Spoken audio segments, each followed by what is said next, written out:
2024 लोकसभा चुनाव में यूपी की अयोध्या सीट ने बाबा योगी आदित्यनाथ को सबसे बड़ा झटका दिया था। बीजेपी की बहुत बड़ी हार मानी जा रही थी, लेकिन बाबा ने यूपी की उपचुनाव और महाराष्ट्र के विधानसभा चुनाव में ऐसा कमाल किया कि बीजेपी की जबरदस्त जीत हुई। महाराष्ट्र विधानसभा चुनाव के 288 सीटों में महायुति 230 सीटों पर जीत हासिल कर चुकी है। वहीं महाविकास अघाड़ी 46 सीटों पर सिमट कर रह गई है। इस जीत के पीछे एनसीपी प्रमुख शरद पवार ने कहा कि निश्चित तौर पर उत्तर प्रदेश के मुख्यमंत्री ने जिस तरह के बयान दिए हैं उससे ध्रुवीकरण हुआ है। अब शरद पवार ऐसा क्यों कह रहे हैं, चलिए जानते हैं। दरअसल महाराष्ट्र चुनाव के दौरान महायुति के प्रचार अभियान में दो नारों बटेंगे तो कटेंगे और एक है तो सेफ है की खूब चर्चा रही।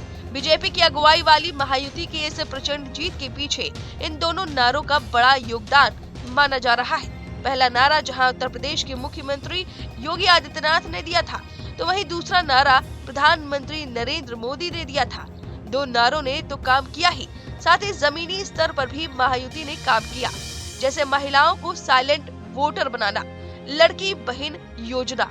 बीजेपी गठबंधन की सरकार ने लड़की बहन योजना चुनाव में बहुत काम आई।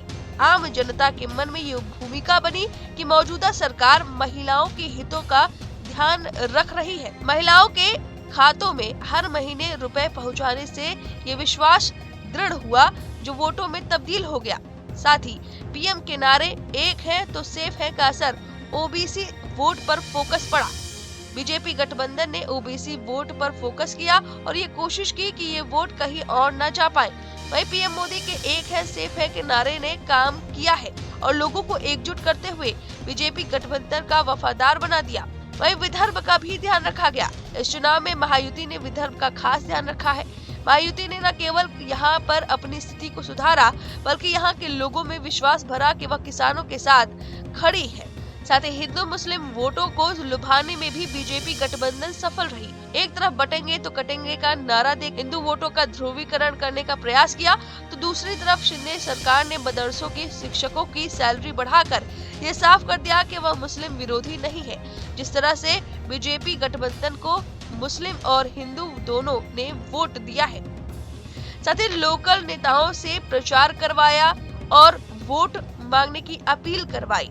वहीं बीजेपी गठबंधन की तरफ से सबसे ज्यादा प्रचार देवेंद्र फडणवीस ने किया है। केंद्रीय नेताओं को पीछे रखकर लोकल वोट साधने के लिए लोकल नेता की रणनीति काम आई और उसका फायदा वोटों के रूप में दिखाई दिया है। संघ और बीजेपी भी साथ नजर आए। बीच में ऐसा लग रहा था कि संघ और बीजेपी के बीच कुछ मतभेद है, लेकिन महाराष्ट्र चुनाव के लिए संघ और बीजेपी ने एक साथ मिलकर काम किया। संघ के स्वयं सेवक भाजपा का संदेश देकर हर दरवाजे पर आए, जिससे लोगों के मन में बीजेपी गठबंधन के प्रति विश्वास पनपा। वहीं टोल प्लाजा से टोल हटाने का फैसला भी बेहद फायदेमंद साबित हुआ और लोगों ने इसे जमकर वोट में तब्दील कर दिया। वहीं विपक्ष के पास मुद्दों की कमी भी थी, जिसकी वजह से बीजेपी की अगुवाई वाली महायुति को इसका फायदा हुआ। यानी कि योगी और मोदी की इस जोड़ी ने महाराष्ट्र में जीत हासिल करवाई है। महायुति की जो प्लानिंग थी जमीनी स्तर पर काम करने की, वो भी फायदेमंद साबित हुई है। अब इस खबर पर आपकी जो भी राय है हमें कमेंट करके जरूर बताएं। न्यूज नेशन अब व्हाट्सएप पर खबरों के ताजा अपडेट के लिए न्यूज नेशन के इस QR कोड को स्कैन करें।